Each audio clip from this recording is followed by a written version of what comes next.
Rolex has no equals when comparing style, performance, and sophistication.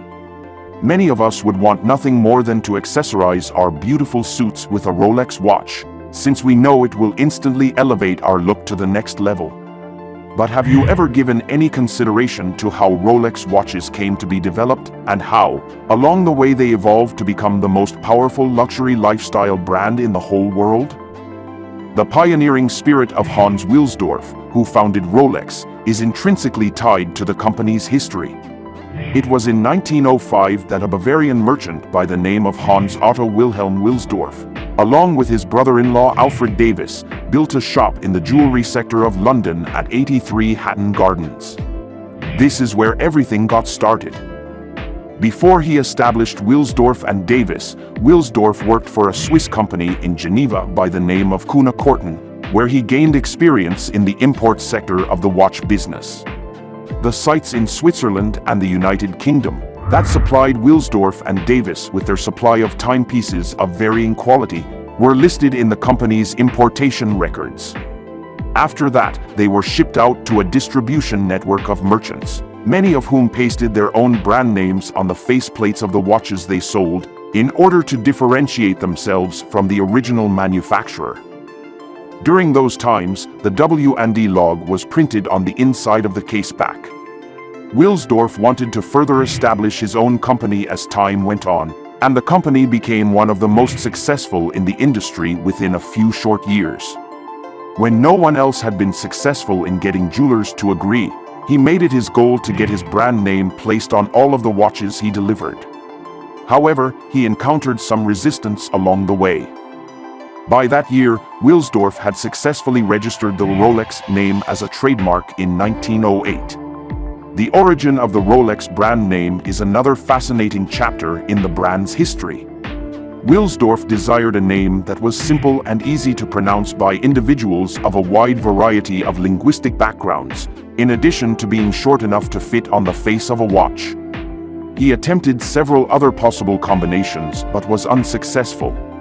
Then, one day, a genie's voice whispered in his ear something that was somewhat similar to the word Rolex, when he was riding the top deck of a horse-drawn omnibus down Cheapside in the city of London.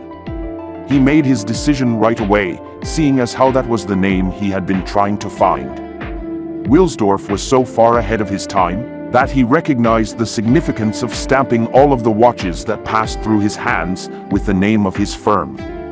As a result, he embarked on an extensive campaign with the intention of reaching this objective. In the beginning, he was only successful in getting it written on 1 out of every 6 models, and it was always placed next to the jeweler's own mark. After some time, the percentage increased to 1/3 and subsequently to half. The initial reluctance from retailers was finally overcome by Rolex's streak of high-profile successes in conjunction with longtime colleagues, like fellow Swiss manufacturer Egler.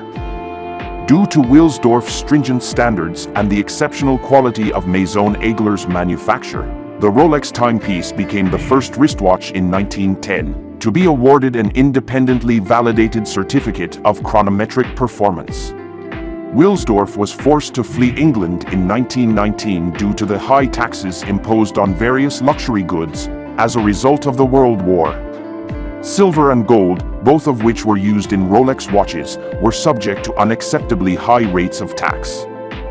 Are you enjoying this story? If so, remember to subscribe to our channel. Wilsdorf was certain that moving to Geneva would put him in a better position to maintain good relationships with his BN-based suppliers, and that this would be to his best advantage. After some time, Wilsdorf decided to make Geneva, Switzerland, his permanent home for the Rolex brand. He moved the firm there under the name Rolex Watch Company.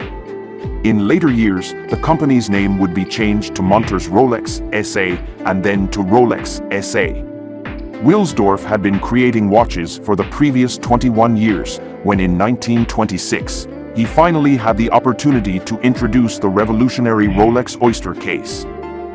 Wilsdorf was so confident in the watch's ability to keep the inner workings of a movement dry, that he convinced the renowned Channel swimmer Mercedes Gleitze to wear one around her neck during her attempt to swim across the Channel in 1927. The watch performed an excellent job as it did not become damaged in any way and continued to accurately display the time during the whole swim. So overall, that publicity stunt went pretty well for Rolex, and it gained much more fame as a result. 5 years later, Wilsdorf accomplished the building of a self-winding clock, which he considered to be his own personal holy grail. The original iteration of Rolex's Oyster Perpetual watch was introduced in 1931 and remains in production to this day.